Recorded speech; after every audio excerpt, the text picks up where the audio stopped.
বিসমিল্লাহির রহমানির রহিম।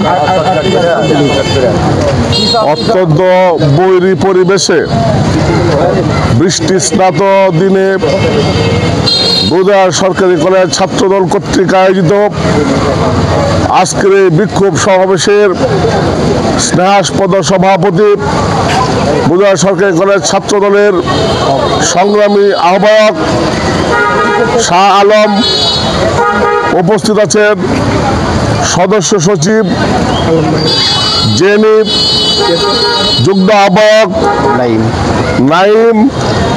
আমাদের মধ্যে অতিথি উপস্থিত হয়েছেন বুধবার সরকারি কলেজের সাবেক ভিপি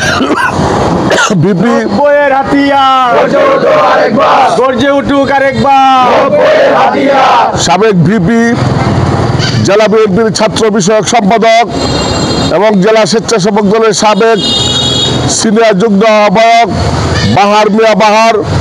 উপস্থিত হয়েছেন জেলা ছাত্র দলের সহপ্রচার সম্পাদক, জেলা বিএনপির সহপ্রচার সম্পাদক, ঐতিহ্যবাহী গুরুদাস সরকারি কলেজের সাবেক নির্বাচিত কমন রুম সম্পাদক কামরুল হাসান চপল, তাজুল ইসলাম চপল। উপস্থিত হয়েছেন জেলা ছাত্র দলের সাবেক যুগ্ম আহ্বায়ক এবং বুধবার সরকারি কলেজ ছাত্র দলের সাবেক সভাপতি বাহার মিয়া বাহার। উপস্থিত হয়েছেন জেলা মনিরুজ্জামান জামান।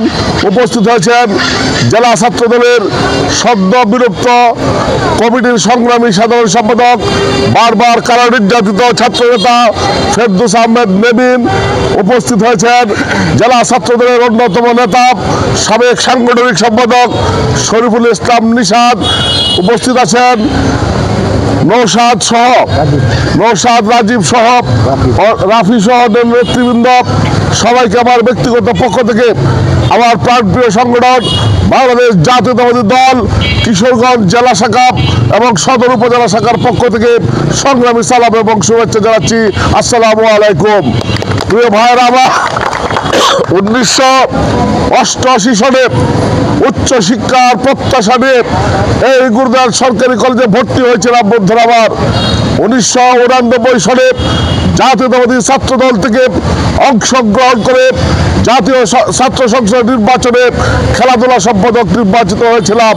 তার ধারাবাহিকতায় 1994 সনে এই সরকারি কলেজের ভিপি নির্বাচিত হয়েছিলাম। বন্ধুরা আমার, এই কলেজের প্রত্যেকটা ইট পাথর ধুলো বালি, প্রত্যেকটা গাছের পাতায় পাতার সাথে আমাদের সম্পর্ক, আমাদের হৃদয়ের সম্পর্ক, আত্মার সম্পর্ক। বন্ধুরা আমার, আজকে যে গুরুদাস কলেজে আপনারা অনার্স পড়ছেন, মাস্টার্স পড়ছেন, আমার সময়ে তৎকালীন প্রধানমন্ত্রী দেশনেত্রী বেগম খালেদা জিয়া ওই কিশোরগঞ্জের ঐতিহাসিক স্টেডিয়ামে 1994 সালের 24 আগস্ট প্রথম এই গুরুদাস সরকারি কলেজে আমি যখন ভিপি ছিলাম তখন এই কলেজে ছাত্র অনার্স কোর্স চালুর সিদ্ধান্ত নিয়েছিলেন। বন্ধুরা আমার, তার ধারাবাহিকতায় অনার্স সহ আজকে মাস্টার ডিগ্রি চলছে। বন্ধুরা আমার, আমরা ভেবেছিলাম এই ক্যাম্পাসে আর কোনোদিন আমাকে আন্দোলন করতে ফেরত আসতে হবে না।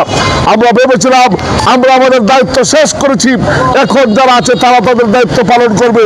তারা তাদের দায়িত্ব পালন করা অবস্থায় হঠাৎ করে সেদিন ফেসবুকে দেখলাম বর্তমান অধ্যক্ষ মহোদয় উনি প্রত্যেকটা হলে ছাত্র রাজনীতি নিষিদ্ধ করেছেন। বন্ধুরা আমার,